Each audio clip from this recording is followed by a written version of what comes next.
So, welcome. Today we're going to be talking about procedures and or classroom organization. So, I hope that gave everybody the time that they needed to actually conquer the reading. I know sometimes in some professional developments, we're given all this extra stuff, but we're already so busy. We don't have a lot of time to manage everything that is expected of us. So, hopefully, you were able to benefit from that time this morning. Okay, so today we're going to be talking about classroom procedures, classroom organizations, and at some point, you will need a rough sketch. Doesn't have to be anything fancy right now, but you will need a copy of your classroom map. So I'll give you guys time between the two sessions to make that happen. And then we'll also talk about our portfolio entry. Would somebody read the quote on the board for or the quote on the screen for me, please?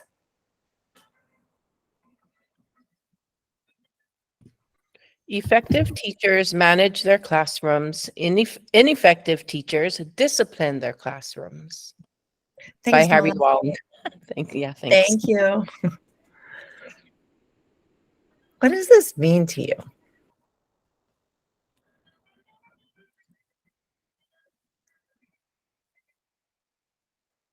Do you agree or do you disagree with this quote?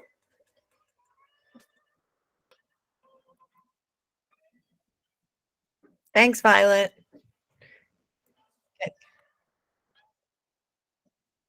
Is that yes, a hands up to agree or please and you can unmute yourself at any time while I'm talking and ask questions or contribute.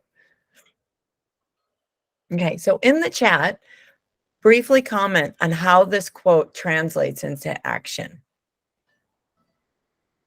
Proactive versus reactive.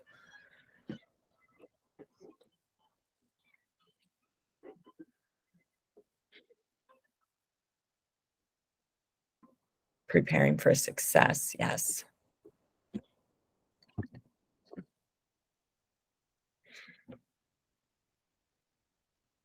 Manage feels like it's empowering kids to work together. Discipline is more punitive, yes, and less collaborative.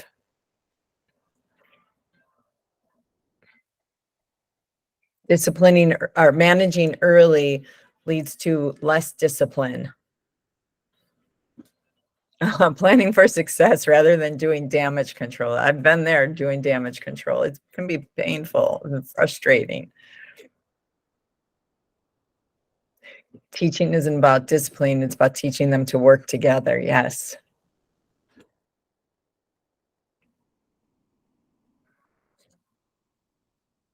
Yes, Courtney, exactly. Starting slow to run fast later. Yes, I think in the beginning, I chuckle to myself because I I don't really cover content at all the first few weeks of school just because we're so busy doing procedures.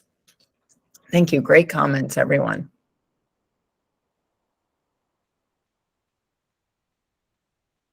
Managing results in way less stress and a well-oiled machine running. Yes, disciplining is negative and just spot cleaning. Wow, great quote, Laura. Sounds like the students know the procedures and routines and do not misbehave, allowing the teacher to manage and not have to discipline. Yes, great, thank you. Okay, well, you guys have already commented on that. Thank you. Would anybody like to share their voice instead of my scratchy morning voice? And instead of read something that they wrote in the chat or just share something that they haven't already contributed?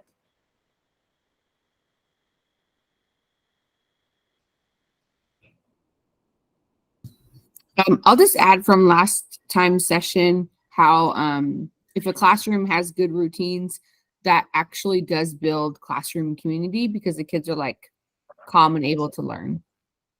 Excellent. Thanks so much, Violet. So true. Okay, so we're going to get you guys moving right away and into what's called a card sort activity. So Christy's going to open up the breakout rooms.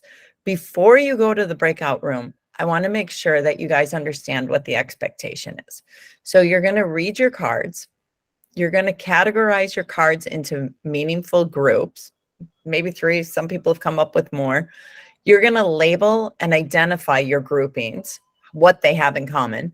And then I want you to be prepared to discuss with us why you did that. Let me show you first what that's going to look like.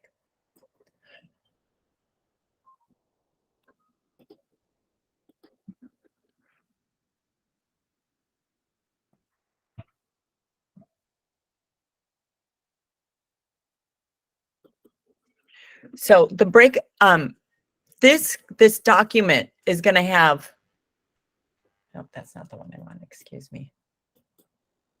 This document is going to have just a page of all sorts of stuff on there.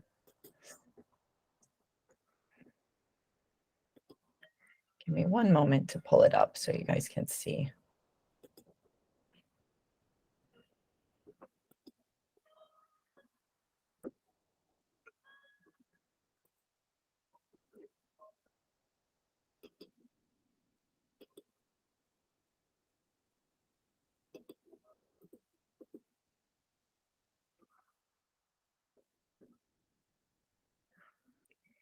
Okay, so the first page is just kind of a title page.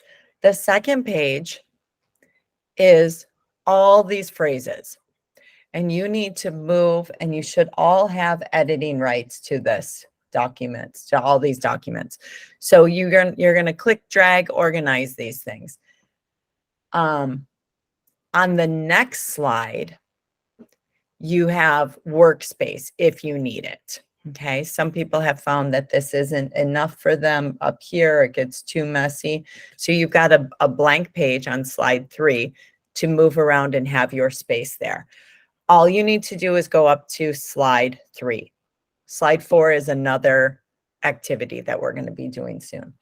So I want to make sure everybody has access to the slides, because when you get placed, so open up the slides, and when you get placed in your breakout room, you will click on slide 8, and you'll look up at the top of your meeting, and you'll see what breakout room you're in. If you're not assigned to a breakout room, that means you're in the main room, and you are going to click main room. If you're in breakout room 1, you'll click breakout room 1. You'll click room 1, and so on, room 2, 3, 4, and 5. Okay, so we'll have 6 groupings. So I want to make sure you guys have access to this slide. So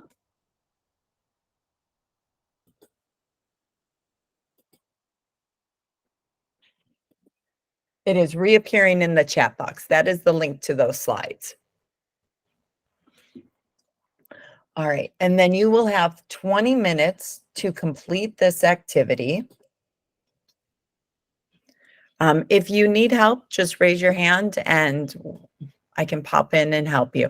Clarifying questions before we begin. Could somebody tell me where I can get the slides I'm going to be working on?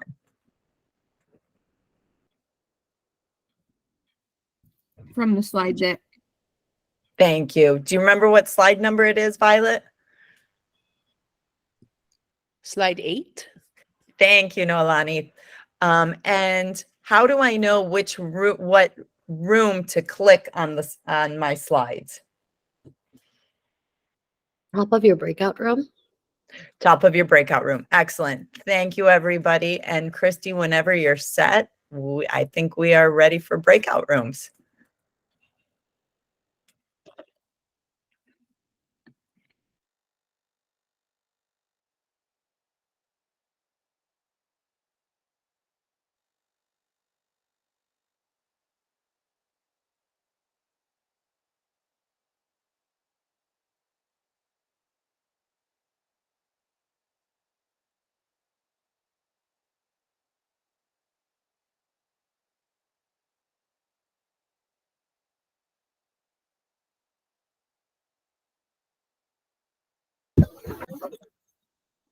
I think we're in here then. Hey, Violet, you're on mute. Hello. Hello. I guess I pressed main room on there on the slide. Yeah, I guess so. Word. We're the chosen ones. Oh.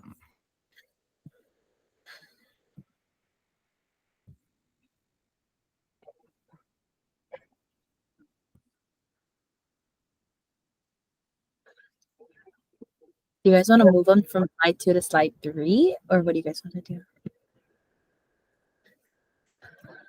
I think that'll be Easier. fine. Yeah.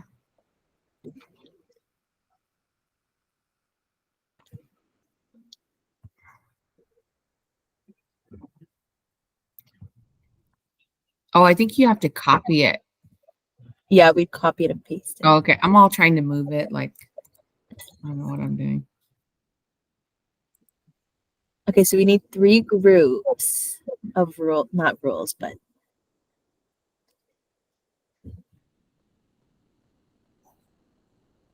Mm,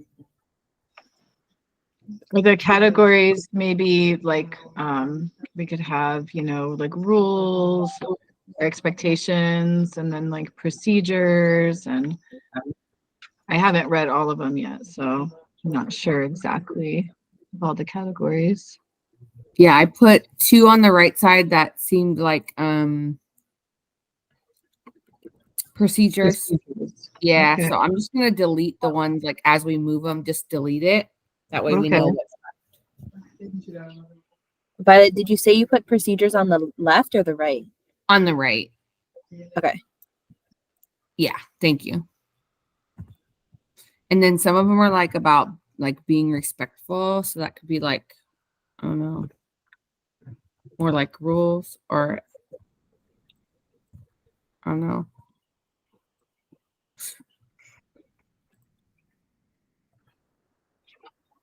Mm.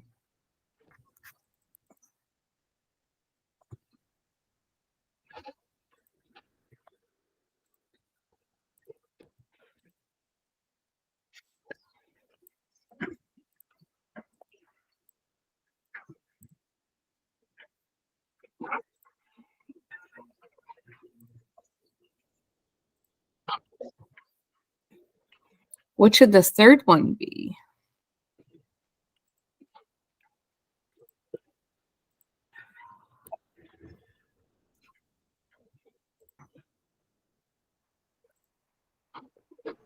I don't know. We could maybe do routines, rules, routines, and procedures. I guess I have a hard time separating routines and procedures. Yeah, I was thinking about that too. I'm totally with you. So I was like processing like a routine would be like what we normally do each day. A procedure would be like what you do for each. Like, because I was looking at the slides, it's like use a red pen to correct your class homework. That to me seems like a procedure for, and a routine would be Sharpen your pencils. yeah, first thing Oh, in the okay. morning, we put our backpack away as a routine. We wash our hands as a routine. That kind of thing is a routine. Oh, okay. Okay. So then like passing papers to the right and using a red pen would be a routine. Right? No. Or would passing paper to the right be a procedure? I think that's a procedure. I think it's a procedure. Okay.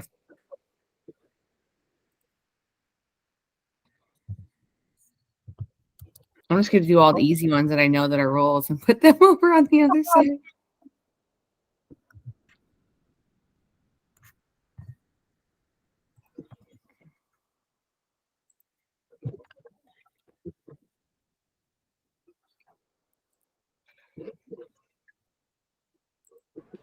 I think like routines and procedures are so closely intertwined that if there's overlapping, it's not, I don't think it's a huge deal. Yeah.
I saw that. Oh, that one's already on there. Violet, when we were doing WASC, someone in first grade deleted like all of the kindergarten on like one of the slides, and like the whole kindergarten thing was gone. So we figured it out. It's okay. Oh my goodness. No, Was yeah, it was like me? I think it was Rose. I looked in the history. Oh no. So maybe she just thought she like put it in the wrong spot, so then she deleted it. Because I know there was something that was on our grade levels one, but it wasn't ours. So I don't know. But oh my.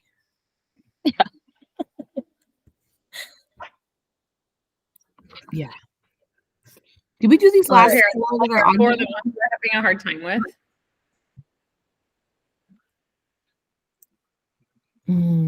Oh, I'm just gonna not touch it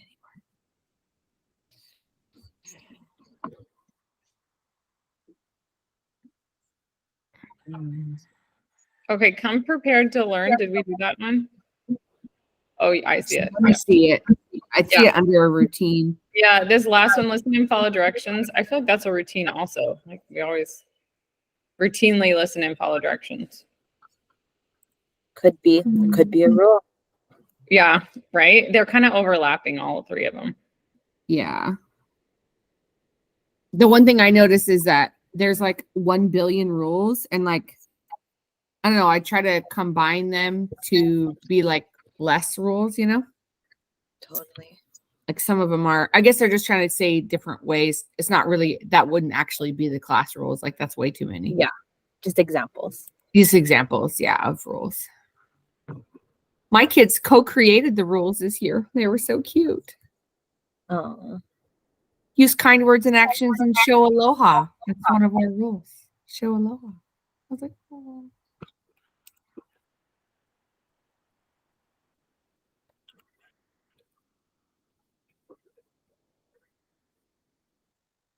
I feel like I could argue any of the rules are more like routines. Like we routinely listen and follow directions. We routinely respect like that's just a regular routine to make wise choices. I'd say they're expectations more than rules. Yeah, maybe we can Ooh. put that to expectations. That's a good one. I agree with that. And I don't even use the word rules really in class. I use expectations, like what will you do? Right. I had to look up. I'm like, what exactly is the difference between a routine and a procedure? It says routines are the things your students will do over and over again. Procedures are the steps your students need to take in order to accomplish a routine. So The steps you take are the procedures. yes, to accomplish a routine. So are any of these in the right place? I don't know.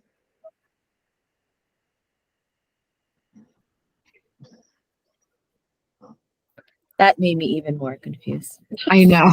Because now we Like, if really the could routine- argue.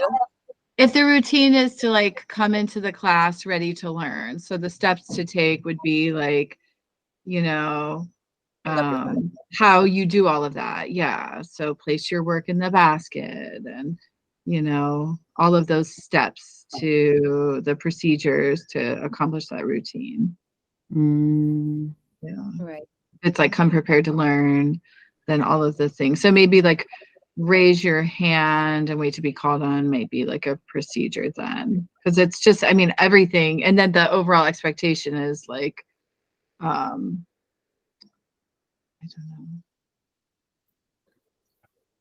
know. Obey all school rules. I guess I don't know. It is tricky. There's a lot of overlap.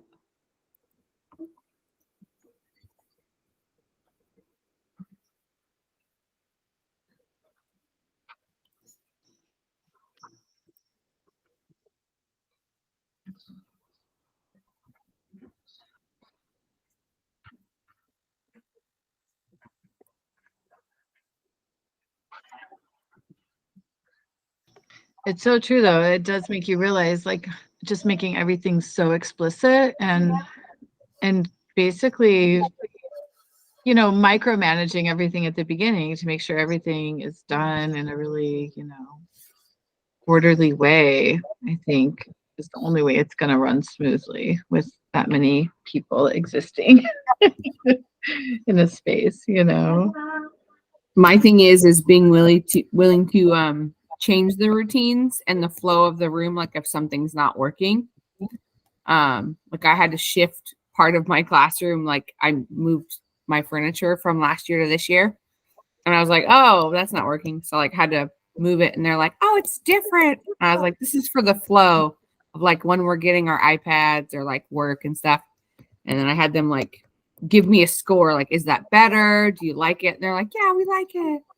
So like, I don't know, like being willing to be flexible if something's not working is important. What grade do you teach? First grade. That's such a good age. Oh yeah. This year they're, Mwani will tell you, she had them last year. They're very baby this year. Very baby. So I'm trying to get them to be independent.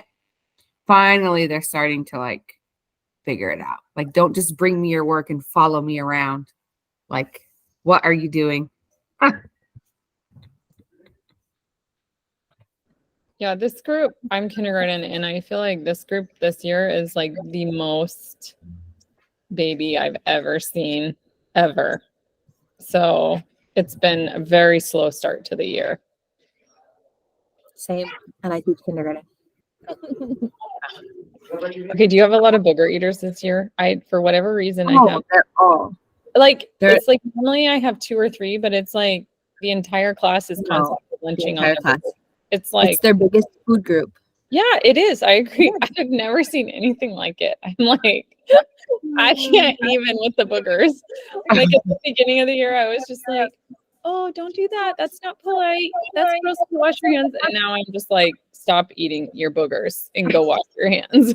So it's so gross. Mine this year are mouth touchers. They always have their fingers in their mouth, their pencil in their mouth. I'm like, get it out of your mouth. And they're like, stop it.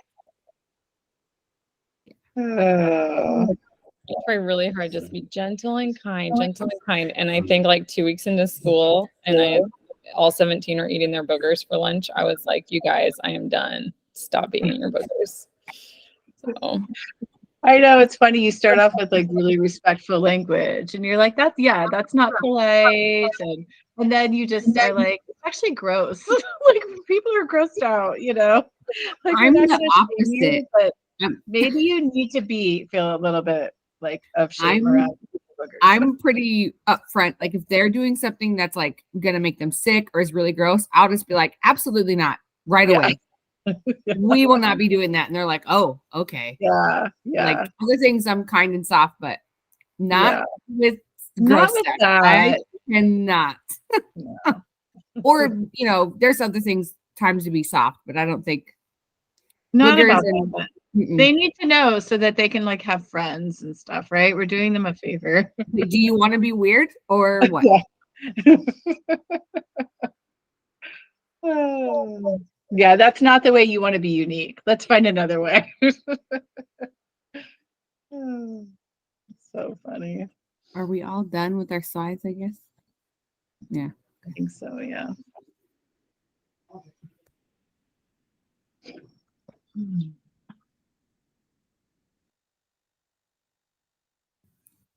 Hannah, what grade do you teach? 2nd grade. All the kinks are out when you get to 2nd grade, I think. This year, yeah. But the past 2 years, no, they came in Oh. baby. Oh yeah, the 2nd graders at our school, the ones we had last year, they were so lovely. Ugh, mine were 2nd grade nightmares is last like- year. 2nd grade's like, we just love this group. We're having a great year. I'm like, enjoy it. That's how I feel this year. I never want to give this group up. They're like the nicest I've ever had. But they're the first group that like had all like kindergarten first, not COVID affected, so they like know how to be in school. Mhm. And last year's group, they were my group, at least in my school, they were like hard workers. They had a good attitude. They weren't humbug. And it'd be like, okay, we're going to do XYZ. And they're like, yay, let's do it. Like they weren't afraid to work hard. The group that the second graders right now. Yeah. Yeah, my kids last year, they had the majority of their kindergarten was like they were home for COVID. So I was teaching them like how to share and how to be nice to each other. And like during free time, all they wanted to do was sit on their computer because that's what they were used to doing. It's just like having so much screen time. But then these kids this year like actually know how to play with each other and like do imaginative play, like what normal little kids should be doing. So big change.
Welcome back, everyone.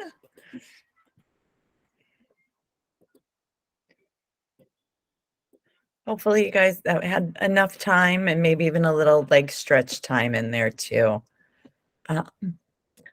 Would any particular group like to, I think we still have a couple more joining us. Would any particular group like to share with how they organized? And I'll pull up your slides for you and you can walk us through. Hi, I can share for group number 1. What, Bryce, you were in room 1? Room 1. Okay, give me a second, Bryce. I'll get it pulled up for us. Thank you.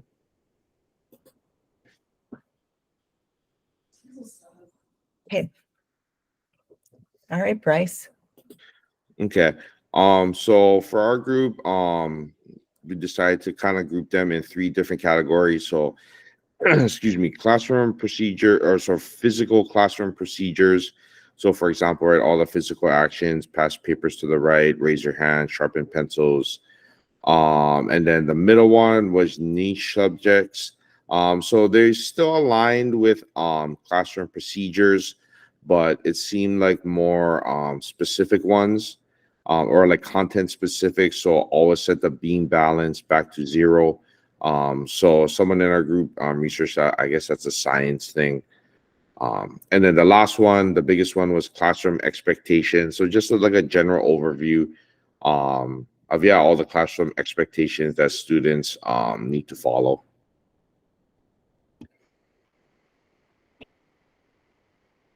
Thank you. That's awesome. Could you read us what your gift says? Oh, it's from Jennifer Lawrence. She was on the show, the Hot Wings. But we were laughing because we didn't know what this used 12-inch voice is. We never heard of that before. So we were like, oh, what is it? What does it mean? And what grade level are you guys? I think 7th we're- grade. Yeah, secondary. Okay. So where did the 12-inch voice come from? The ruler voice come from? Does anybody know? I'm thinking it's like the neighbor proximity. Yes. Yeah, so use your close voice. So you should be able to like be about a foot away and hear the person and not be able to hear them across the room. So it's using your softer voice. And yes, the balance, the beam balance is a science thing. Okay, excellent. Thank you. Thanks for sharing. Another group? I can go for our group. I was in breakout room number 2. So we had it similar. We had the procedures. Our rules and expectations was a little bit longer than what they just shared. So we have the 12-inch voice, but we also included other things like the obey your rule, keep hands and feet objects to yourself, like more of basic rules. And then our third column was working agreements. Ah, okay. Thank you. So procedure. Yeah, and okay, excellent. All right, another group?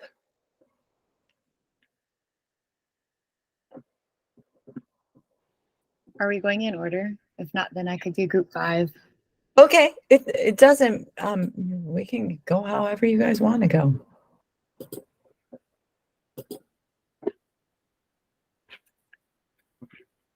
Wait, oh, I'm sorry, I shared the wrong one. Oh, there we go. Which slide do you want me to have up? 2 or 3? 3, please. Okay. So we separated ours into classroom materials, the use of the yellow basket, restroom pass, sharpened pencils, red pen, balance beam, and the red apple, and then the behavioral. So what students are expected to do as behavior-wise within their own self-management. And then the instructional, while instruction is occurring, what we're expecting not only as teachers, but as students within the instructional time. Excellent, thank you. Did anybody from the other groups have something different or anything they would like to add to any of the 3 presentations we just, or the 3 group organization groups we just saw?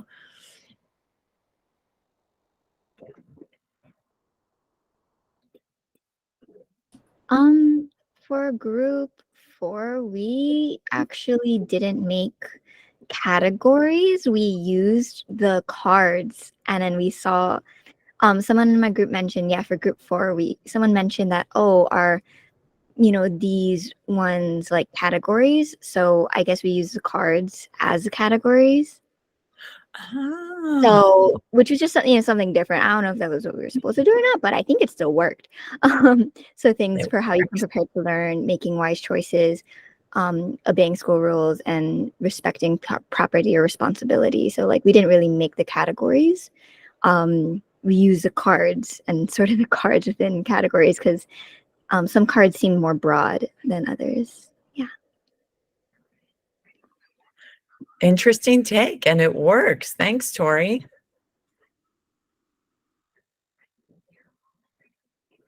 Okay, anybody else? For group 3, we did 3 different categories. Yeah, that one. We did respect, responsibility, and safety, and try to fit different ones within those areas. Excellent, thank you. Yeah, and interesting how they're kind of one specific thing can fit in a couple different things, right? Depending upon what we change that title to or how we categorize it. Excellent, thank you. Group 5, would you like to say anything? Or main room, would you like to say anything? Yeah, I guess Oh, I'm sorry, which one? Go ahead. Group 5 already went. That was me. Oh, group 5, thank you, sorry. Okay, main room. Yeah, I'll speak for main room. We'll do slide 3. Am I on slide 3? Yes. Okay, oops, wait, there we go. So we grouped ours by expectation, routine, and procedures, and we had a pretty good discussion about the difference between procedures and expectation, or procedures and routines. And so one of our people in our group looked it up, that procedures are just the steps to take to get to the routine. So we kind of look for the ones, the routine was more like things that you're doing all of the time, and then the procedures were like the steps. Yes, you read the slides ahead of time. Yes, a procedure is what we expect as we're practicing, and then once we've got it down, it becomes our routine. Okay. Excellent. Thank you everyone for sharing. So this was how we had grouped them, but you guys came up with some great groups, and yeah, so I'm gonna update this slide and include all the other things we saw, because there was some great sorting and conversation. So thank you. Okay. So we did it this way. Behavioral rules do not change. They're always applicable. It's the things that we expect our students to do, right? Like to keep their hands to themselves. A lot of it is towards safety too. Goal-oriented rules. It's a target or an aspiration. And it's not necessarily we're going to do it every day. It's not going to be hit every day. Procedures are the way we get things done in our classroom. So ways of getting activities done. It's routines that save us time. And they can change. They evolve over time. So we don't want to really be set in our procedures all the time. While we want to teach the kids the procedures, we want to be flexible with those procedures too, because what worked one day might not work the next day. I learned this when it came to passing my passing papers and something, like, okay, I had all the kids, it was always pass your papers up and then pass them all the way to the front row, pass it all the way to the left. Well, that worked great when my classroom was set up in rows. But as soon as I changed my classroom out of rows, the question then became, how do you want our papers passed in? And so I had to adjust that procedure. Okay. All right. So here's what we know about the research. When we involve students in writing rules, it has many benefits. Students have ownership. They have the time to reflect. There's a meaningful connection. They have greater respect for it. And then there's a shared enforcement. Anybody like to comment on this? Okay, cool. Speaks for itself. This is a fun fact data slide. Every year I'm like, oh, we don't need this. And then every year it's like, no, this is a good slide.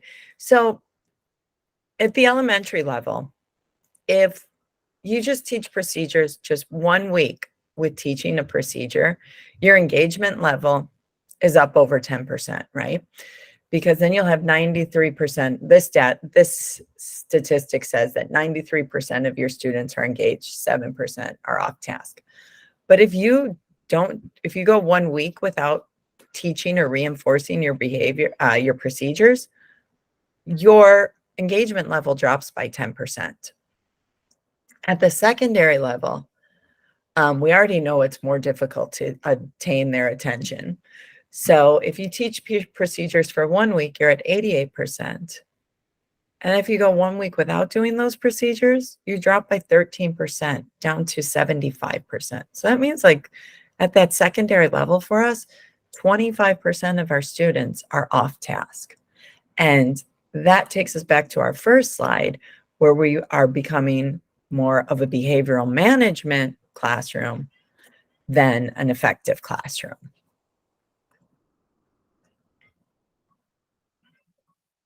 So I think somebody also said it provides you the ability to go slow. So that way you can pick up the pace with your instruction and your content. And that's so true. The more time you spend on the beginning with doing your procedures and getting them and reviewing your rules, it allows you, the more time you get to, you're spending less time on instruction right now and content right now, but you're solidifying those procedures, which that just gives you more time to focus less on the procedures because the kids are managing themselves, and more time on your content. And you find that you'll be able to go have more in-depth conversations with your students on the content.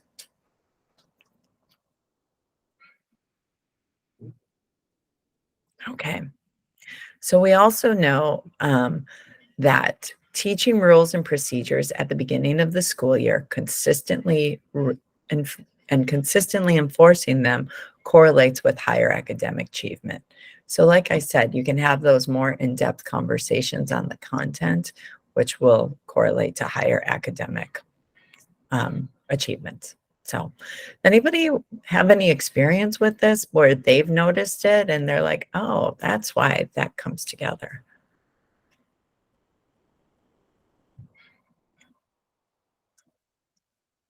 You guys agree with this? You don't have to, you can just give me the emoji thumbs up or, okay, cool. Yay, I'm not alone in Cyberland. Thank you. Excellent. Yeah. Yeah. I think we see that and we know it, you know, there's things that we see that work and we're like, wait, okay, now, so here's the theory behind it. All right, what's the difference between discipline and procedures? Discipline is how students behave. There's penalty and there's rewards, and there's guidelines for observable behavior. You'll often find this in the student handbook. I know my school has a matrix of what the expectations are for how students behave. This is kind of also the chapter 19 stuff. If you do this, here is your consequence. Procedure is how we get things done. There's no penalties for it. There's no rewards for it. Like there's not like you don't give stickers. There's praise. We definitely give lots of praise for it. But there's no penalties for not doing it correctly, aside from a headache for us. But there's no penalties and no rewards. So exactly as our last group had said, procedures become routines. A procedure is a step to be learned. A procedure is what the teacher wants done. A routine is when the students automatically do it. Routines, procedures that make instruction run smoothly. Okay, so you're not re-explaining it.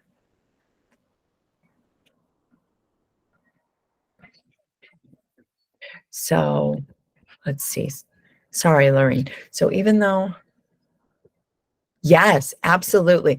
Lorraine just asked a great question. Even though she was out the first few weeks, can she go back and have students write their rules? Absolutely. You most definitely can.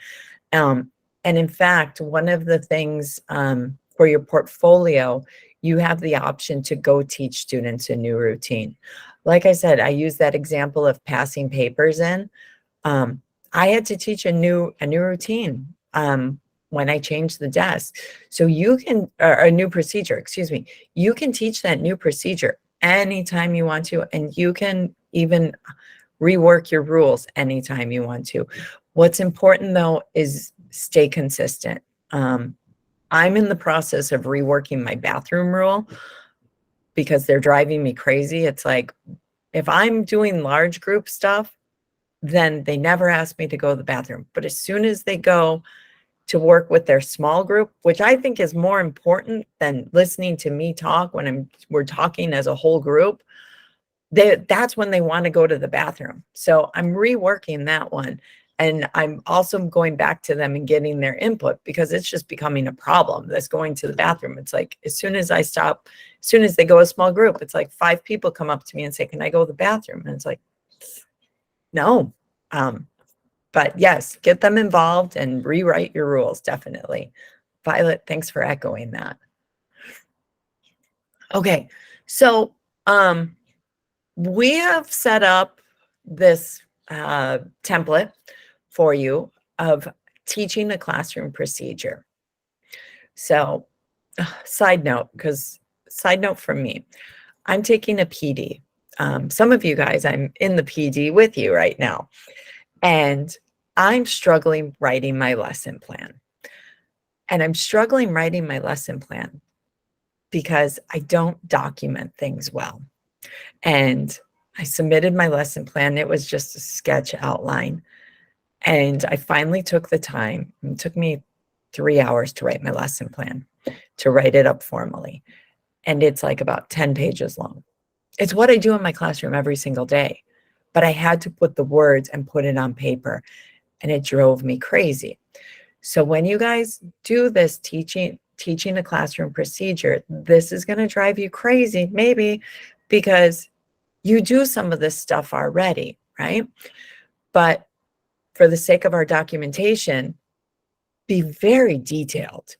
Remember, and this is why I had to tell myself, these people don't have cameras in my classroom. They don't see that I do this every day. They don't know the words that are coming out of my mouth when I'm teaching my routine, my procedures to my students.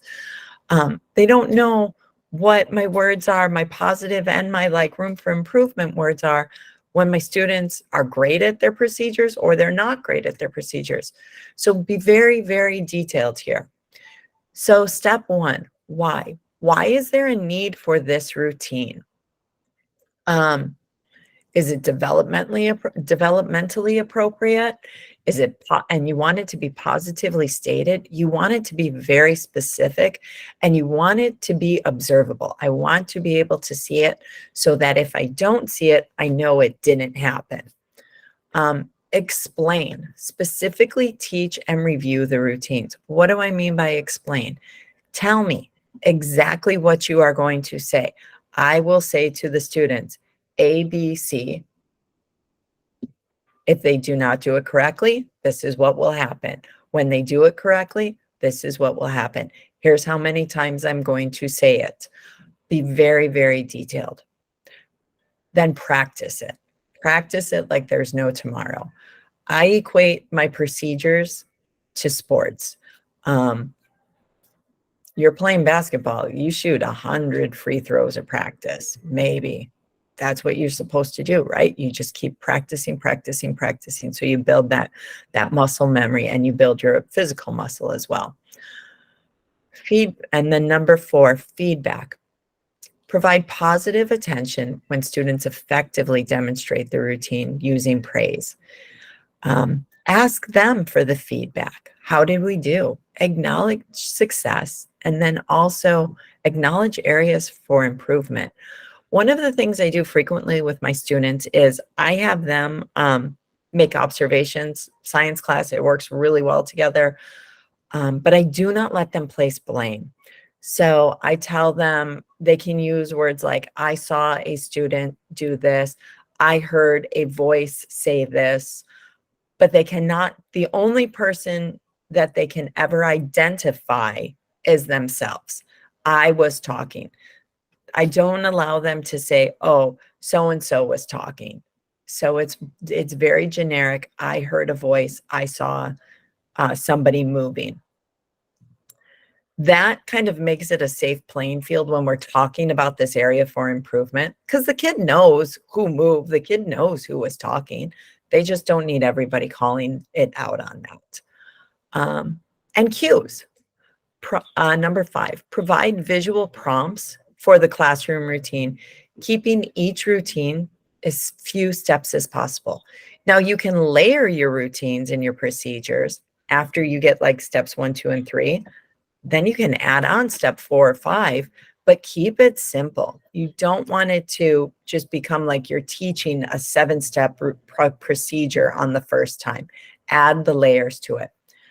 And then you got to review. After every break, you have to review. I thought, I was like, oh, this is great. Three weeks of school. My kids are conditioned. They've got their procedures down. I missed a few days from campus.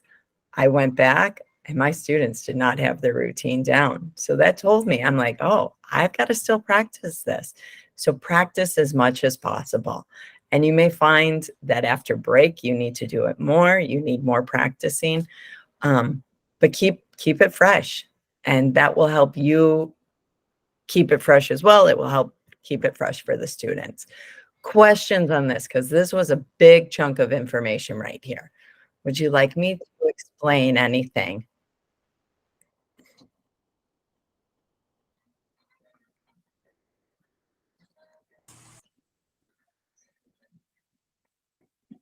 Shannon, can I interject really quick? Please. This is Jackie. So one of the things I heard before, which I try to remember myself, is when a procedure or something is not working the way you had it planned, the quote was, inspect what you expect. And that helped me to really stop and think, yeah, maybe there's something in my procedure that I didn't have them practice enough, or I didn't explain well enough. So that has truly helped me, as well as giving them opportunities to practice. So inspect what you expect. Yes. Excellent. Thanks for sharing that. Look at what you want the end result to be and walk through the process yourself. Like, just take a moment and just walk through it. And does it make sense for you? Before you start, give yourself that opportunity before you introduce it to the students, because that might save you time too. Okay, thank you. Jackie, anything else you'd like to add? Okay, thank you. All right, we're going to move on. Okay, I have a video for us.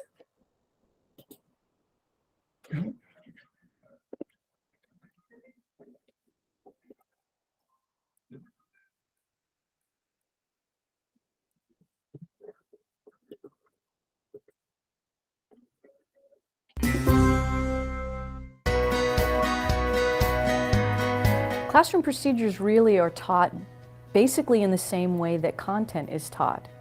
Vision of the whole, break it down into parts, teach the parts while connecting those to the whole, check for understanding.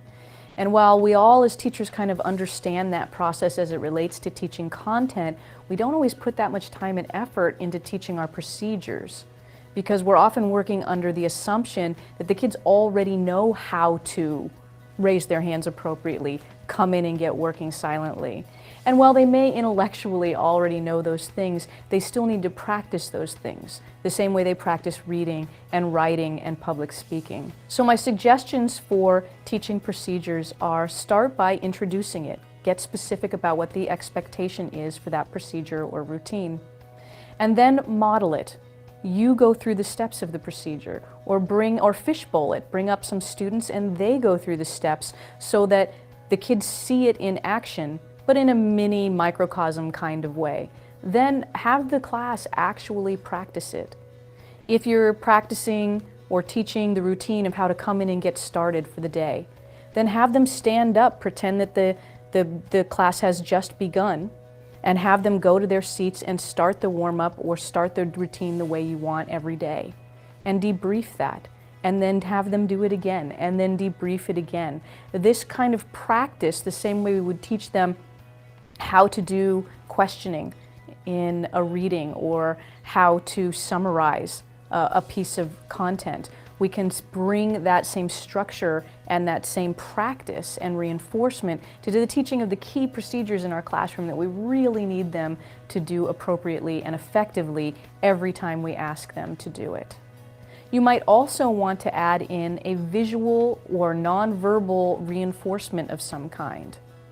So if what I need from them is to raise their hands when they want to ask or answer a question and they're not doing that, I might teach them that procedure, practice that procedure with them, and then have an image or a visual of a student doing it correctly that I can reference when they're doing it incorrectly as a reminder, a visual reminder of what it is that I want from them and what it is we've practiced, so that they can self-correct their behavior around that procedure. Also, when you're practicing the procedure with students, you want to start off practicing it in an accountability-free environment, which means that there would be no consequence for not doing it correctly.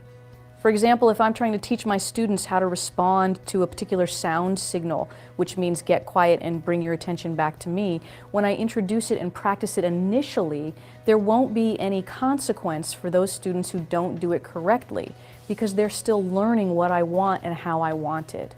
But after a few practices, maybe after an hour or a period if you're teaching secondary, the next day or in the next hour of instruction, I have to be clear with them what the consequences will be for students who don't comply.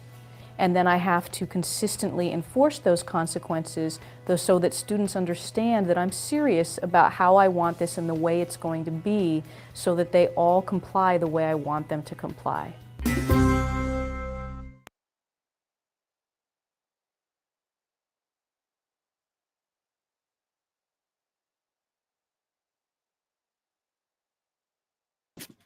Okay.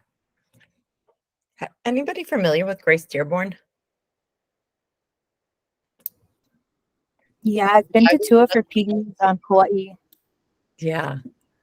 I had the opportunity to meet her at the middle school conference on Oahu a few years back, and it was a great experience. How did you like her sessions, Bonnie? Oh, she's amazing.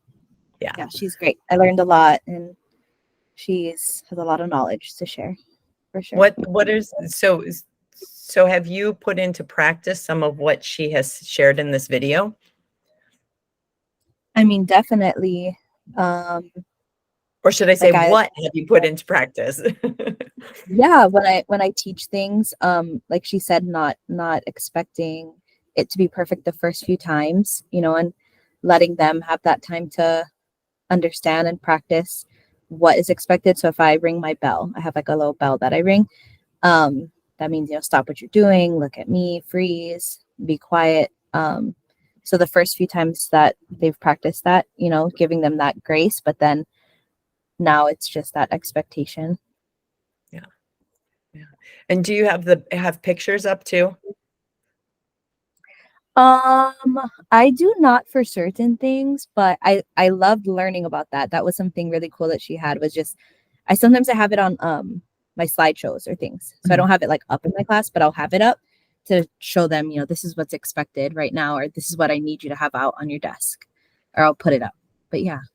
Yeah, that's one of the things I'm still in the process of doing in my own classroom, is getting those pictures up, because it just makes it so much smoother. Like when my students come in, they place their bags over on a shelf, right? So I've got that picture right by the shelf of what their bags look like in there, how they look like books in the shelves, instead of just kind of however they throw the bags in there.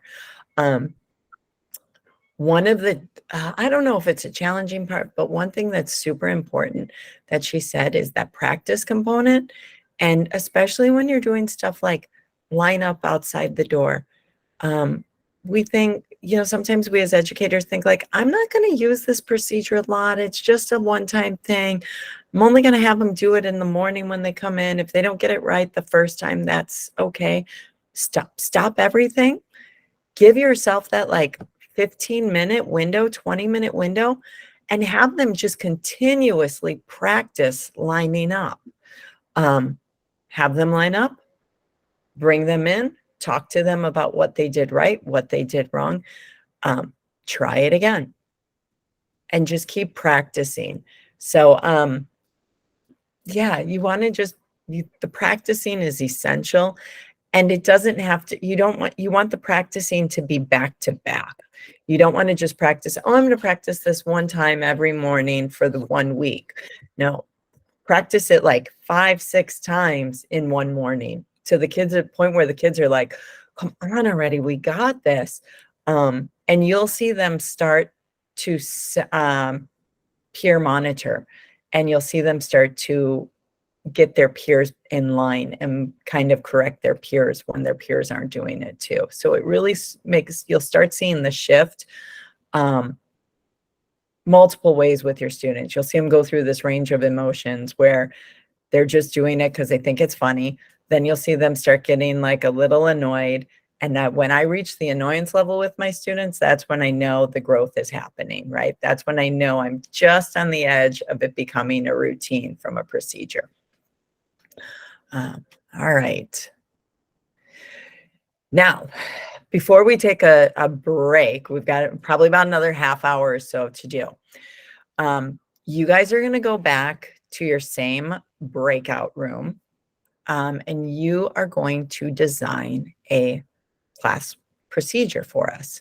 So you're grouped right now by grade level. So I want you guys to discuss what are some of your daily operating procedures. I want you to select and agree upon a procedure and agree upon the steps that you're going to use.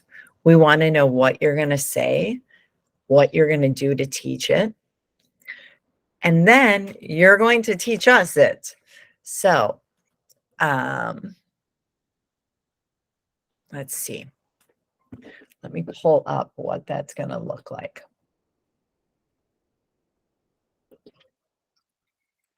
So for breakout round 2, you will get a slide like this. It's the last slide on your slide deck. So you're going to decide what procedure you're going to teach our class, our community right here. What are the steps you need to teach this procedure, and what will you say? So it can be something super simple. Remember, keep your steps minimized. And yeah, I think that's it. Questions? I have a quick question. Yes, Tori. When you say teaching our community, like us here, do you mean like it can refer to our students? But we're You teaching can treat us as your like something we can student. use in the classroom. We are your students. Oh, You okay, can okay. make it a procedure that you will use in the classroom, or you can expand outside the classroom. Oh, okay. Thank you very much. Okay. It's up to you guys. We just want to learn a new procedure. Since we are in the online space right now, is it safe to just model it as if we are teaching an online class? And then can Sure. we have a procedure? Okay. Sure. I think so. Yeah. Yeah. So if you want to teach your students how to do something online, that's fine. Yes. Because really, we can take anything in our lives, right, and break them down into procedures. Any other questions? Okay, so I'm going to share your slides again, just in case you need that room again. And those are on slide 8. And I think we have, I'd like to, let me see, what emojis do we have? Okay, so you guys have, I think, 20 minutes to complete this.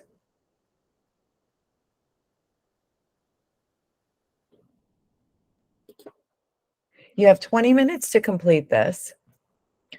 And I want to know if you want a 10-minute break on top of that 20 minutes. And when we come back, the 6 groups will teach us the procedure, or if you want to break after.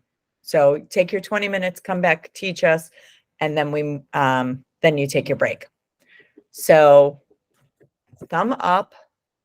Everybody's like this right now. What did she say? So thumb up. Yes, go ahead. Sorry, that was an accident. No, it's okay. Thumb up for create and break. Teach after.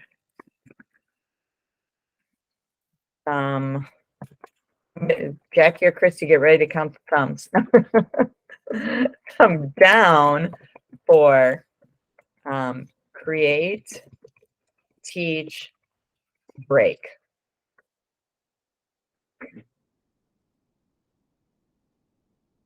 Okay, there it is. All right, so we are going to follow the create, teach, and then we'll go on a 10-minute break. And then we're wrapping up this one, and then we'll hop right into the other one. And the other one's faster. All right, so Christy, whenever you're ready. You want me to set the timer for 30 minutes then? And then when it says come back, that's their key? Or do you want me to leave it at 20? Leave it at 20, because we're going to create the procedure. Then they're going to come back and teach us the procedure. And then we're going to go on break. Sounds good. Thank you. Okay, thank you. Shannon, there was a question in the chat. Sherilyn said, are we going to be done before 2 again? And yes, that's the plan, Sherilyn. I can't give you an idea of what time, because we're already about an hour and a half with this session. So, but definitely before 2. Hopefully that helps. Okay. All right, I'll check email. Thanks, Sherilyn.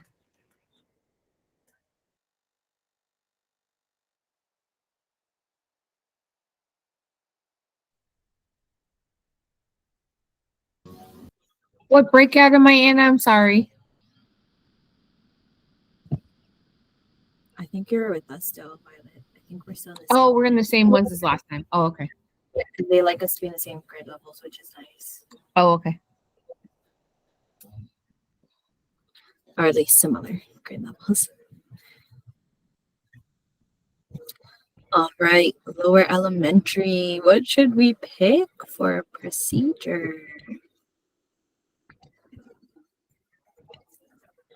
There's so many. I'm like, we could even just do like washing your hands. I think I did that once for like a PD. I had to like video myself. And I was like, okay, here's what we're gonna do. Da, da, da. I can't find the slide we're supposed to type on. Yeah, I Slide see it six. in the slideshow, but I don't think we're supposed to type on that one. Oh, you have to Okay. go back to that. So go back to slide 8, click on main room breakout, and then it's in that same slide deck we were in earlier. Oh, when got we it. moved Stuff around. Yeah, yeah. Slide 6. Okay. Yeah, and then it's slide 6 on that one. Okay. They wouldn't be fully terrorists. We should get something like takeout and take it on. Yeah. Picnic. Oh, that's okay. Dogs and going out to lunch. All great. Well, at least we take our rotten dogs. Okay, I think 2 procedures like for primary levels that are really important are like morning procedures, like how to start the day, or afternoon procedures, how to end the day. We can talk about one of those. We totally could. I think it's going to be so complex though. And like it would, and everyone's is different, like, which is fine. but it's so complex. Whereas if we just pick one thing, maybe you could just narrow it down. I feel like those are like, I mean, I don't know about you guys. Mine's like 10 steps for the morning. Yeah. Or we could just do like lining up or coming to the carpet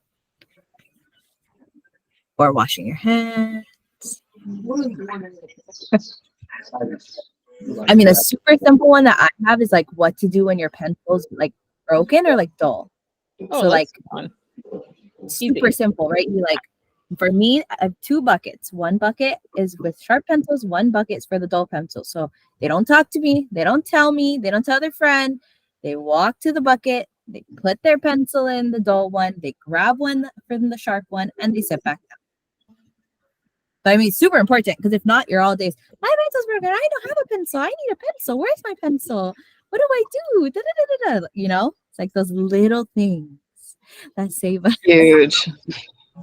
I feel like any procedure where you minimize talking, you know, so it's like, here it is on the desk, it's visual, or, you know, silent signals, like we have, you know, tea or toilet, the toilet symbol, you know, so if it's like, they know there's right times when, you know, you come and use the bathroom and you're not, unless it's an emergency, you don't go like during circle time, you wait the 20 minutes, you know, but then otherwise throughout the day, they can signal, and water, there's times, you know, but I like the pencil procedure. I think it's. You guys want to do that? I'm not trying to take over, by the way. You guys can choose something else. I love that. Take over. Let's do it. We can do that one. My pencil procedure this year, I guess, is different for me. You hold up a 2 if you need to sharpen your pencil. Oh, you let them sharpen it? Oh, I let heck them- no. I let them sharpen it, and I might have to change it, but they can only sharpen it before the lesson. So like I give a call, like sharpen your pencil if you need to.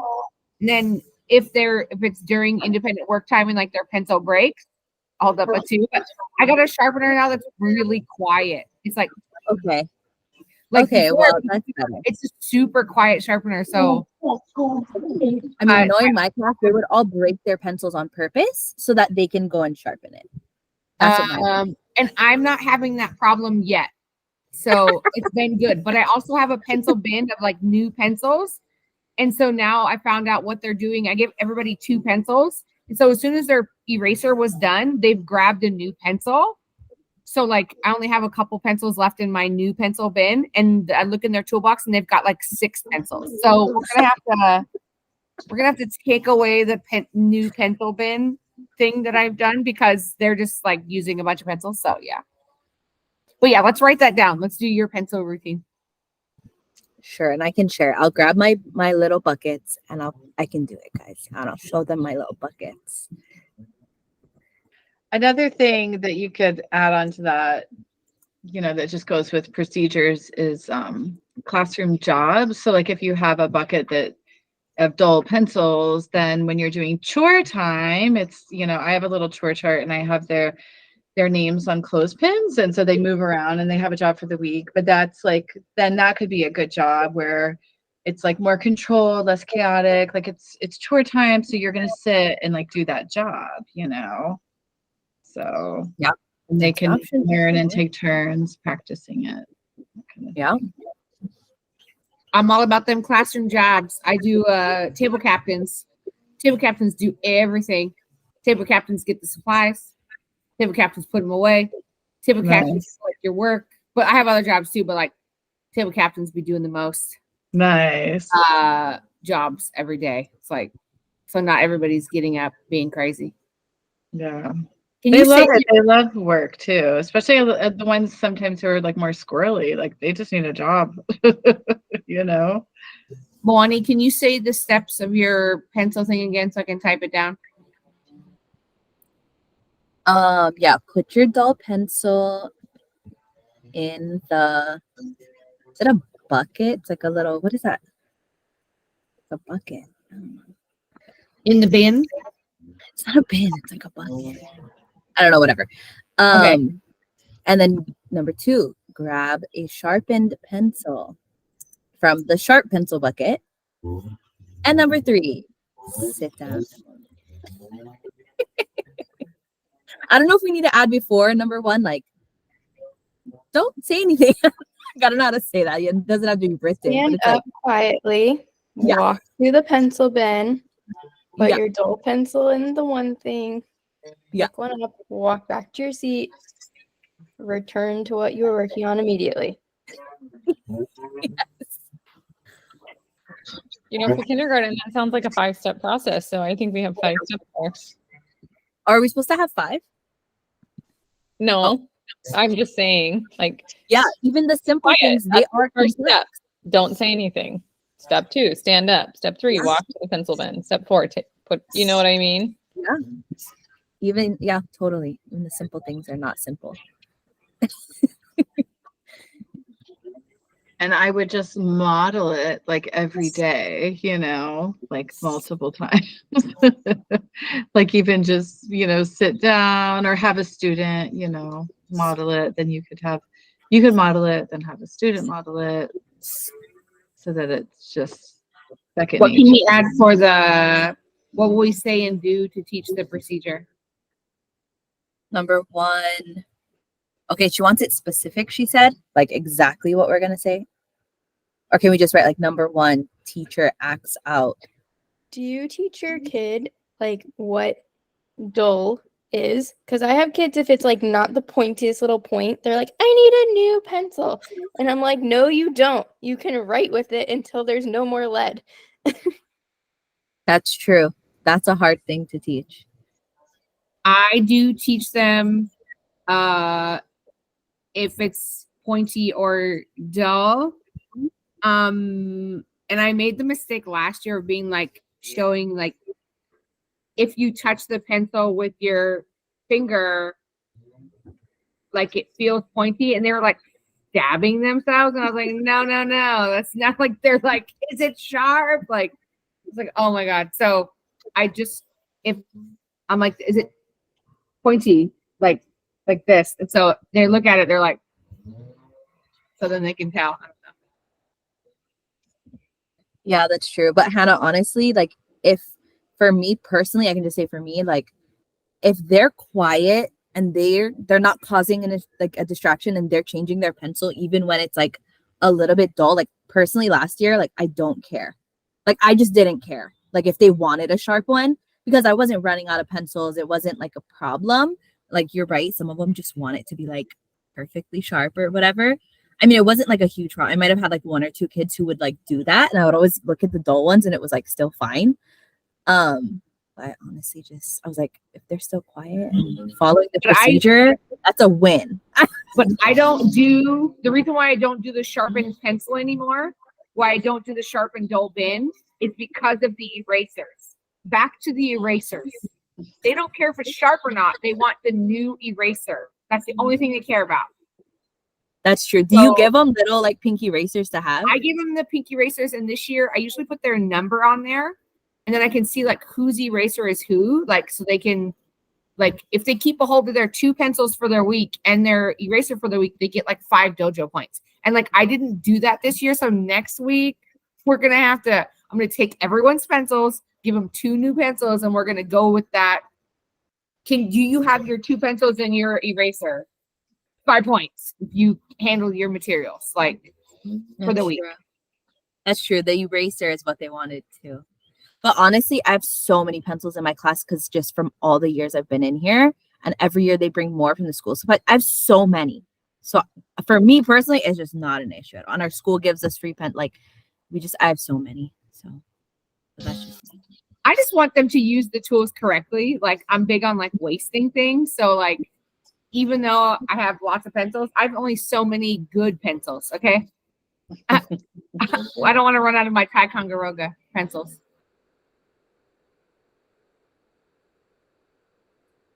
I think what I like also about it, it's like, you know, we don't have to have like that conversation with them about whether or not they really need to. And maybe they are just like, they need a little stretch break. And that's like an acceptable way to have a little stretch break with it's non-disruptive, you know. So Emily, I so agree with that. yeah. I love that. I love that point. I'm serious. I love that point. You're right. We all need that. Which is why And- some of them ask to use the bathroom all the time, but it's them knowing I need to get out of here. I need to move around, and so they go Yeah. to the bathroom. Yeah. As long as they're All not good. missing too much instructional time. Right. We all need that, you know? Right. So, Yeah, I let my kids take a walk. We have like a big field and like right outside our door, and I leave my doors open all the time. So I'm like, go walk to that wall and walk back and rejoin the class quietly. yeah. If I see them like falling asleep or fidgeting, and I'm like, get up, take a walk, move your body, come back. Yep.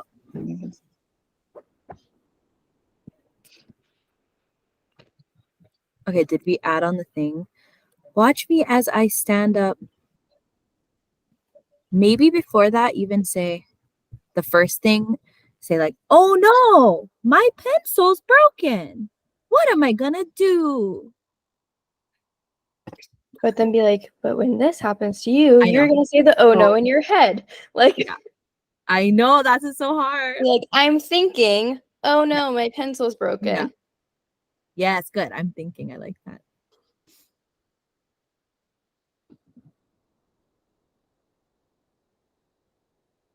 Violet and I are on Kauai. What island are you all from? Oahu.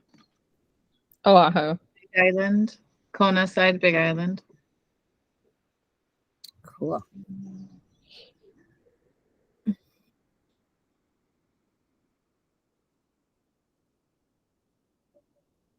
I typed all that stuff in there. My neighbor is constantly doing his yard. Oh my God. Every day. Every day. So I hope it's perfect. Oh, his name's Norman. Everybody knows Norman. He's a lovely man, but he does something in his yard every day.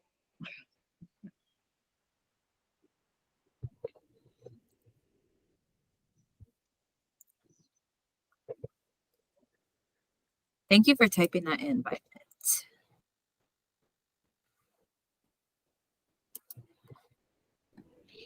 I've never been to Kauai. Is it really country like? I mean, I'm on Oahu and I'm in the city, so is it pretty like spread out? I mean, I would say it depends. Yes, but no. Like, Not like I mean, Big all our Island houses spread out. I feel like Big Island is way more. Yeah, but like it's still country. And then like I hardly ever go to the west side, even though it's like if there was no traffic, like during COVID, it's like from Kapaa to like Wailu is like 30 minutes with no traffic. Okay. Maybe 40. Like, but with traffic it's farther, right? But I hardly ever go to the west side because it's so far. Oh, funny. Like, that's how people on Kauai think. Like, yeah. So are your yards nice? Like on Oahu, if you have a yard, it's a miracle. We all have yards. I wouldn't say they're all nice. Yeah, they're not all nice, but like my neighborhood, I live in Kapahi, and like in my little area, like here, like everybody has like hella nice yards. Oh, that's so cool. Yeah, but not everywhere. People be having ghetto yards. It's fine. Yeah. I mean, we all have grass. Like, it's not all dried out, well, depending on what side of the island you're on. But not that they're all beautifully green. But Everything here is like a cement plot. Yep. Yeah. Yeah. And all the cars are on the cement, so that's good. So I want a yard so bad. I had a friend visit and she had done like a mission trip to Haiti. So backstory. And then she came to Oahu like a couple years later and she visited me and we were driving down Salt Lake Boulevard and you know, like on the left, it's all military and on the right, it's like all local. And she's like, wow, this looks just like Haiti. Like we see Haiti as a third world country. And she's like, Oahu looks just like Haiti. And that just like shocked me to hear something like that.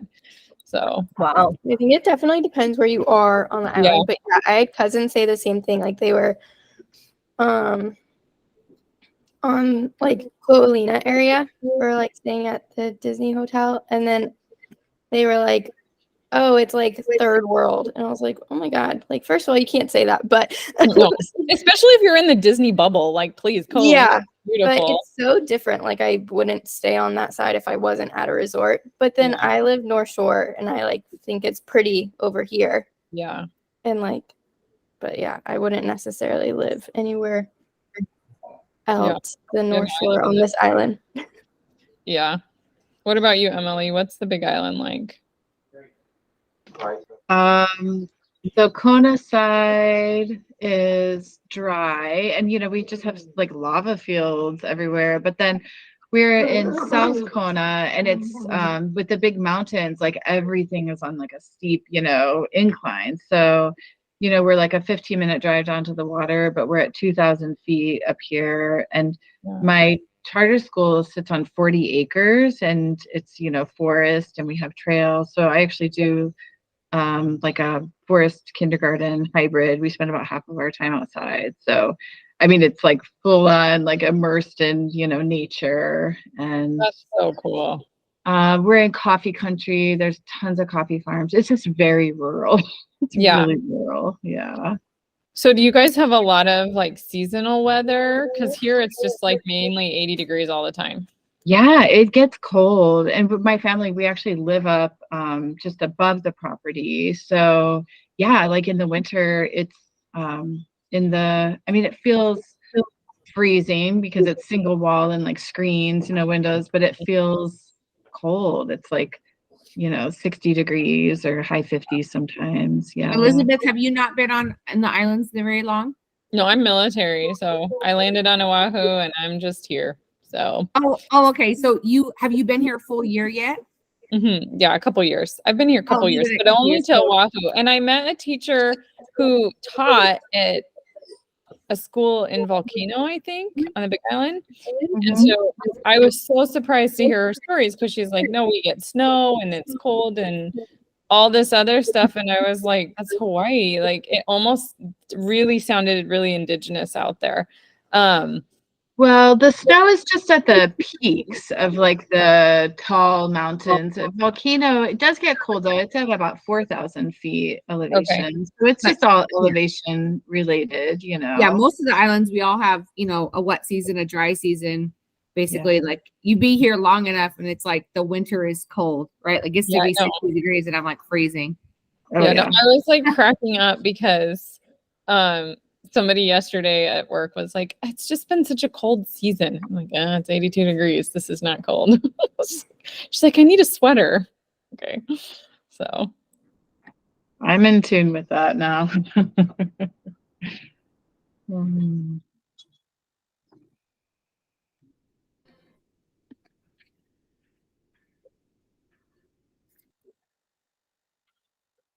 Hi, everyone. Welcome back.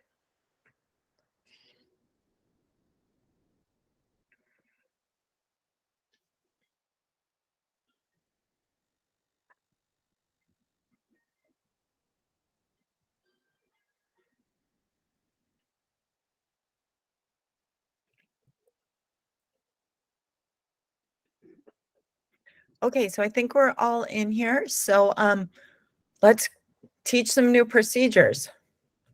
So who would like to teach us a new procedure first? I'll go first. I'm from the main room. Okay, do you need me to pull your slides up or do you just want to teach it to us? I can just do it. Okay. I think that's okay. I'll look at it. All right. So our procedure is what to do. Oh, and we're from lower elementary. So kindergarten, first grade, second grade. I personally teach kindergarten. So our procedure is getting a sharp pencil when you need a pencil. So this is how I would teach it. Okay, class, I'm going to teach you what a broken pencil looks like and a dull pencil. Broken pencil means there's no lead. Dull pencil means it's so short I can't write with it. So if I'm at my desk and I'm doing my work and I notice I have a dull or a broken pencil, I'm going to think in my brain, uh-oh, my pencil's broken. What am I going to do? Well, I'm gonna, and then I would actually do this, but I'm in front of a camera, so I'm not gonna do this. I will stand up, walk to the pencil buckets. I'm gonna put my dull pencil in the, hope you can see this, in the dull pencil bucket. I'm gonna put it inside. Then I'm going to grab one pencil that's sharp from the sharp pencil bucket, and I'm going to walk back to my desk, sit down quietly, and keep on working. So I'm going to do it again, but this time I'm not going to talk at all. I'm just going to show you what to do. I'll do it again, act it out, go back, and then I would have maybe 2, 3, 4 students do it to model, and then everybody maybe not everybody actually, but have a couple model what to do. Yeah. Thank you. Thank you. Any questions on that? I like how you did that quick like that. Jackie, what did you call it? For expectation? Inspect what you for do, expectation. I saw you do that mid-process right at the end because you were like, Mhm. I'm going to have everybody do that. And sorry, Jack. And then you're like, no, I'm not going to have every student walk up. Jack, if I interrupted you, did you want to add anything? Me? No. Okay. Jackie, are you good? I'm good. Okay. Thank you. Thank you for teaching us how to get a sharp pencil. Awesome. I like that idea too.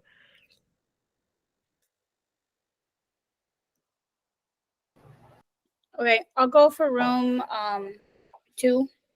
But can you put our slide up? Yes, I can.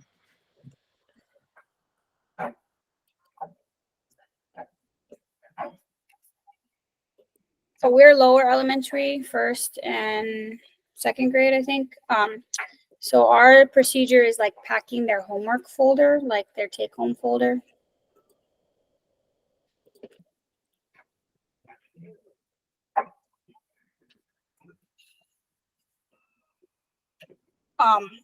So on our other, like, we were a little confused on the teach procedure versus what we say. So basically, before you even start, you have to identify which is the where is their folder, what side is which, right? Whether it's return to school or keep it home, showing them how to pack it, doing like visuals. So one of our teachers in our group actually projects it every day. So she shows them which side to have it on. I just kind of hold it up and show them. Okay, and then also showing them like, okay, this is math homework, this is return to school, this is pink flyer, this is keep at home. So basically we talked about how we identify and show them which side is which. Am I supposed to actually act it out to you, or is that okay? Yeah, we got to do this. Yes, teach I don't it to us. have the folder in my head right now, so it's a little hard. Okay, so we'll open the folder. Place Yes. it on Okay, our so desk. you walk in the door, everybody take out your planner, take out your blue folder, come to your seats. Okay, we have a keep at home flyer today. This one is going to be on your keep at home side, the K side. Okay, and then put it in the K side. And then teacher kind of walks around, make sure that they got it. And then they close their folder and they put it in the basket. Excellent. Thank you, Sherilyn. Yes, I love the check for understanding in there too. Yeah, and oftentimes it's like, oh, I am so bad with like, I'll do it when I'm actually going to do it, right? But the more we practice it, it gives us that opportunity, as Jackie said, to inspect for expectations. So excellent. Thanks, Sherilyn. Thank you for teaching us a new routine on how to take our take-home folder, our homework folder take home. Thank you. We can go next, group 1. Do you need your Room slides 1. up? Yes, if we could. Group 1, you said? Yes.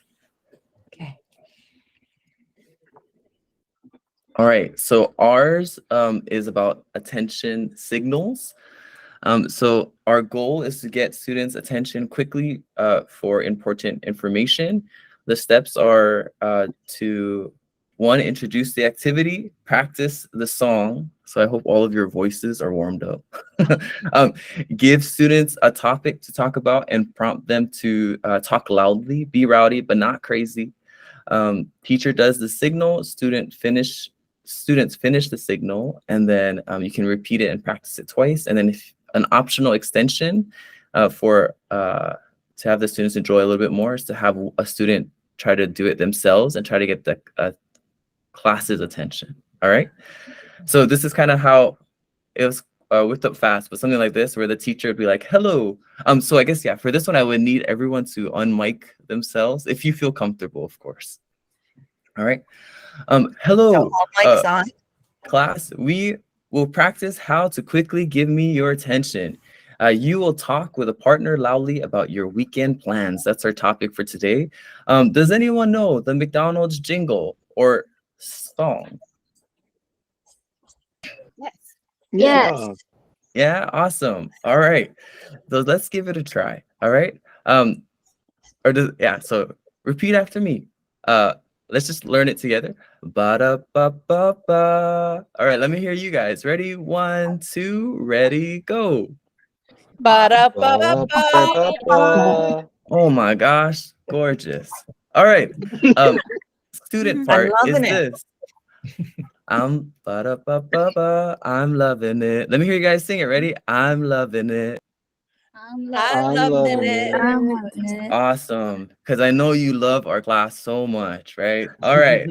All right. So let's try it. Once again, your guys' topic is going to be your weekend plans. What are you planning to do? I know it's kind of hard because, but if you guys want to just talk loudly for about 15 seconds, when I sing ba da ba ba ba, I want you guys to finish it with I'm loving it. Maybe one more time. Let's practice it. Ready? So I'll say ba da ba da ba da ba ba ba, and you guys say I'm loving it.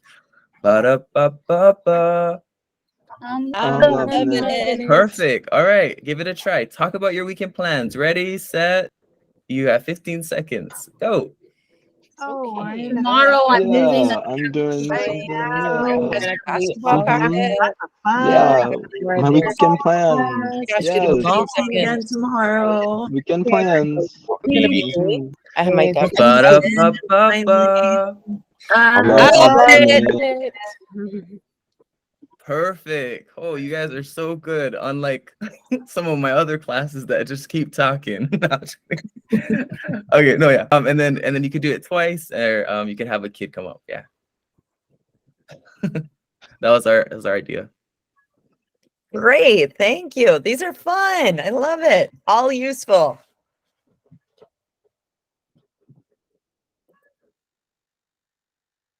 Okay. So we had room 2 went. Main room, have you got, Wani, which room were you in? I'm from Main Room. Timer went off on our. Oh, there you go. Okay. All right. I didn't realize the timer was even going. I'm sorry, Moani, which room?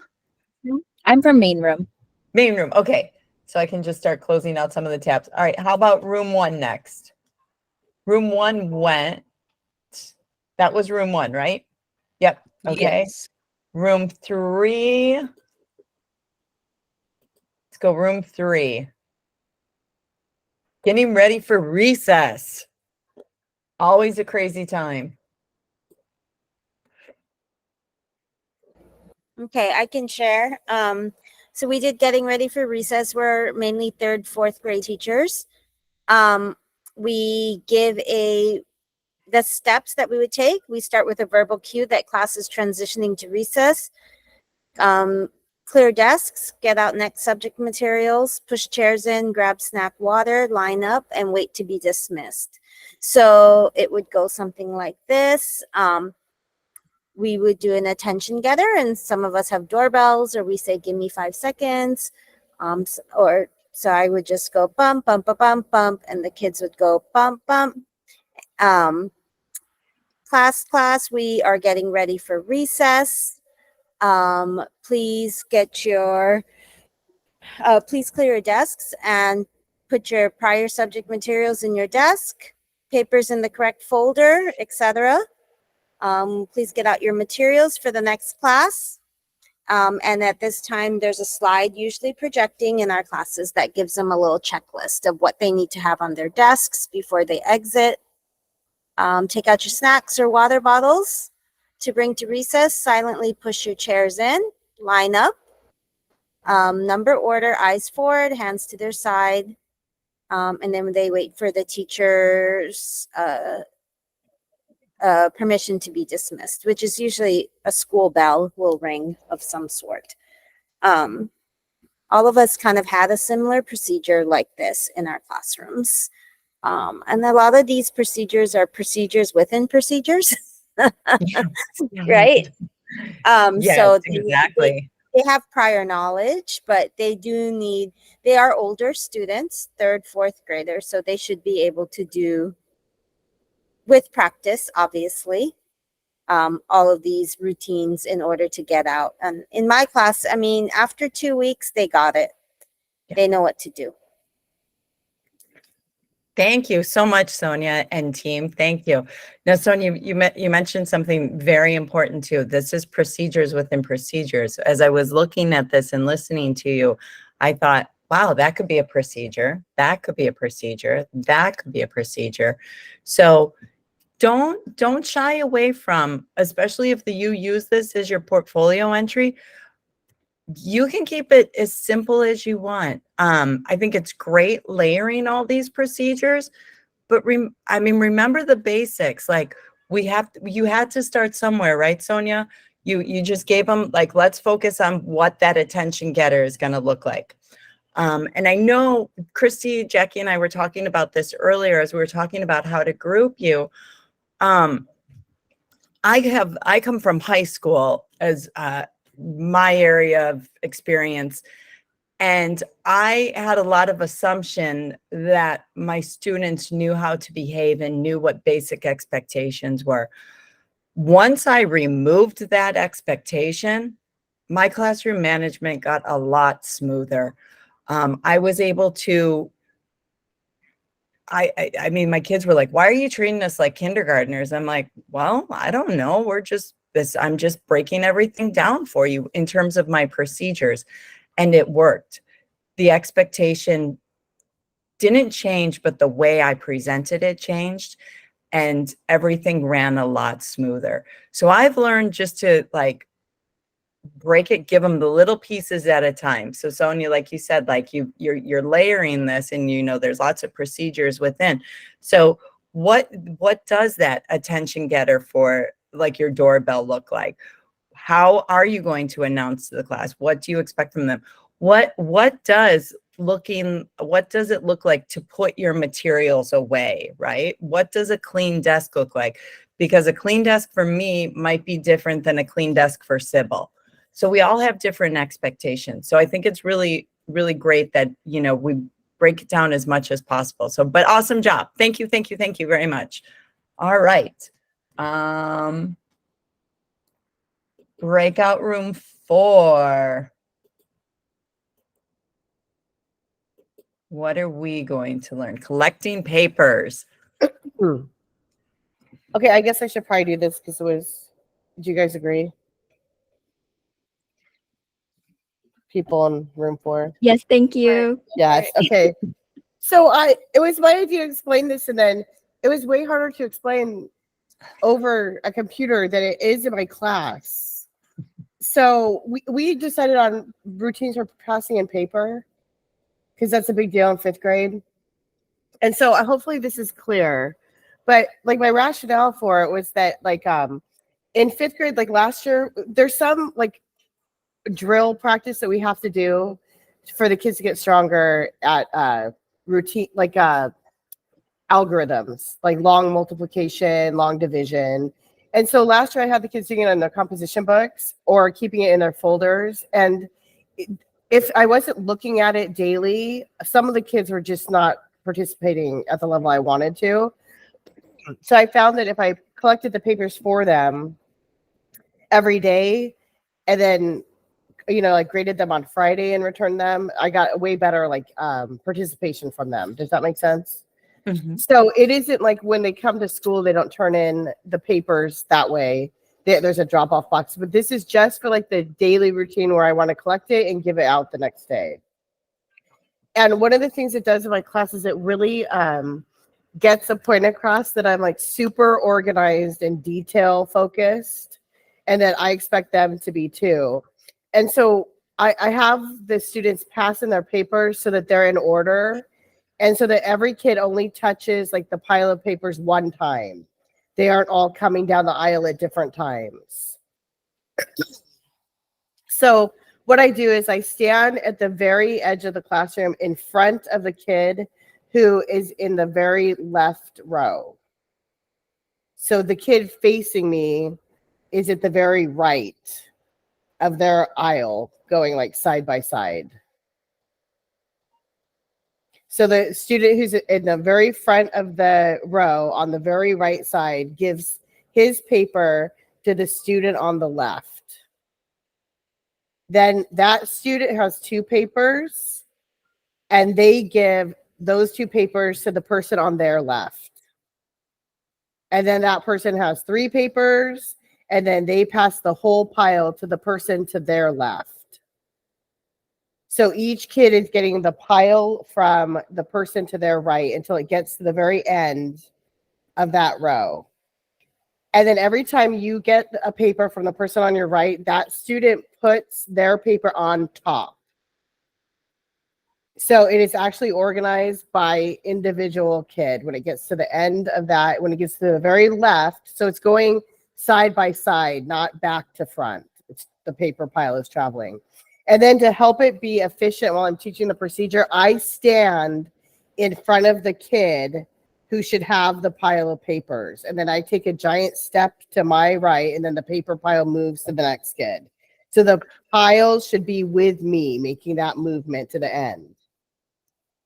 Then I have the student in the front row. At the end of that front row, she picks up her pile, and then she picks up the pile from the kid behind her, and then the pile from the kid 2 people behind her, and so on and so on. So she has everybody's pile, and then she paper clips it and puts it into a basket. Okay. So it's like very super organized, and the kids go super fast at it. And then the benefit to it is it's in order. So I can pass it out. I don't have nobody, whoever's passing it out doesn't have to go like from the front row to the back row or across the room. I can just drop it off with the first kid, and then they take their pile off their paper off the top. The next kid gets their pile off the top. It goes like super, super fast. So that is like, and it teaches the kids like about being like very organized, and they can do it on their own. So when the paper goes out, like the pile can just start with 1 kid and travel through the class while we're doing another activity. So anyways, that is like a routine that I teach it.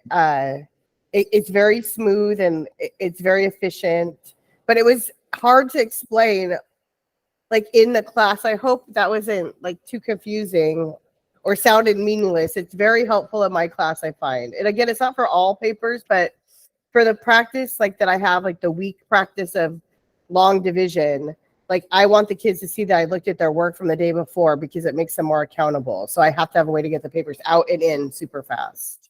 But I don't want to have any part in it. I don't want to have to do the collecting or the passing out. They should be able to do that themselves. And then, you know, they like, I mean, they kind of could get a little scoldy with each other, but they'll be like, your paper is supposed to be on top. Like they know like what the order is. And then the thing that's helpful too is that if anybody ever forgets to put their name on the paper, which they definitely shouldn't do, but do all the time, it doesn't matter, because it's the person sitting next to you is giving you your paper, and so on and so on. So anyways, that was what we did during our breakout time. And I appreciated my colleagues being patient, because I thought it was going to be like a super easy thing to explain, and then it wasn't. So that's it from group 4. Well, thank you. Thank you. Yeah, it's like some of those things that we take for granted, right? We're like, oh, this is not going to be the challenge of the day, right? But then it ends up being the challenge of the day. And Jennifer, right? Yes. Jennifer, sorry. No, it's okay. I really appreciate your honesty, because there are some things that we just want autonomous in our class and we don't want to be part of. But we have to be part of in that beginning process as we're teaching that procedure. And once it shifts to the routine, all we should have to do is just kind of monitor it, right? Like from the corner of our eye while we're doing something else. So yeah. It's very efficient, and it also like sends a message that the class can do this on their own and be very quick and efficient, and that's important. Like shouldn't have to be, nobody should have to be like handing papers back and forth. Like we can do it faster. So it works very well. So Yeah. You know what might be a fun challenge, and I'm not sure it even fits into this component. But have your students write the directions for this procedure routine. I know. Maybe I'll try that. That'd be kind of interesting. Yeah, see if how they can they do it. perceive it. Yeah. Yeah. It might just be like a fun extension just to get them writing. It's always fun having kids write directions because they, need lots of practice at it. But that Yeah, might like- be something fun. too. On a side note, like when I was in AP English in high school, I still remember like this was like this great activity where you had to write the directions to somebody else on how to tie their shoelaces. And it was like practically impossible. Like everybody could do it, but like to actually go step by step. So just anyways. All right, Yeah, thank you. No, thank you. Thanks for sharing. Thanks, Team 4. Okay, and our last one.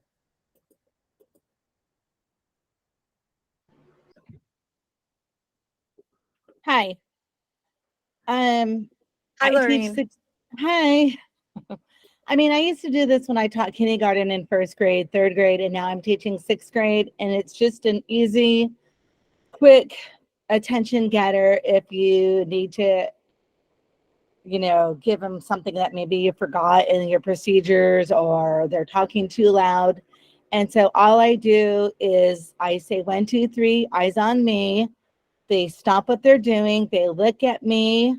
And then they say 1, 2, 3, eyes on you. And then I let them know, hey, you're talking too loud. Or, oh, I forgot to give you this paper. Can someone come and pass this out?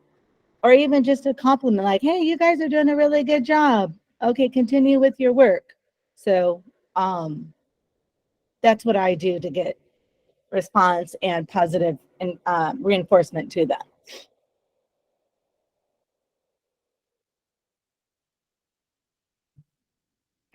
Thank you, Lorraine. I was just I was just reading, sorry. And then your transitions too. Sweet. All right. Thank you. Yes, that one. You elementary teachers, as a middle school teacher, this is one thing that I cannot do. I can never remember this 1, 2, 3, eyes on me. But you elementary teachers have done an absolutely amazing job because I can just be like 3, 2, 1, something. And the kids go, eyes on you. And I'm like, I get it wrong almost every single time when I'm giving that attention getter because words just kind of start coming out of my mouth and the kids know. So you guys have done an amazing job on teaching the little ones that procedure and they're bringing it with them. So thank you very much. And it works at all grade levels. It works. Okay. Thank you guys. That was fun. We learned some great routines.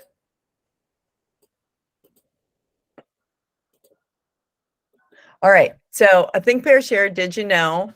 You guys can skim that later.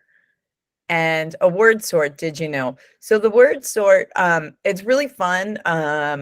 When you physically have the cards to manipulate and stuff, but we, changed this one to an online version, which that I hope you guys enjoyed that too, but it's just a different way to get your kids to work with the content that they're doing. All right. So that ends. I got rid of that one. Okay. So that ends our procedures. It's 11:24. I think I need about an hour for classroom organization, maybe an hour, 20 minutes, because there's 2 activities you guys are doing in there. So let's take a leg stretch. Is everybody okay if we come back at 11:45 and plow our way through? Does that work for you guys, or do you guys need a longer break? I heard somebody whisper something. That works. Oh, I Okay, was great. just talking to myself.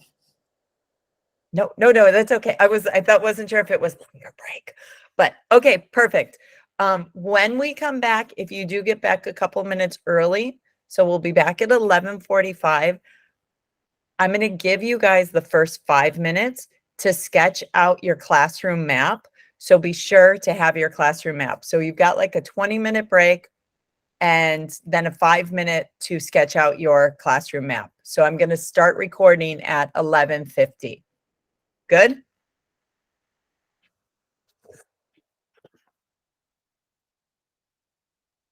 All right, we'll see you guys at 11:45 then. Cash, if you're still online, you can check your entry in Google Classroom for some comments I left you regarding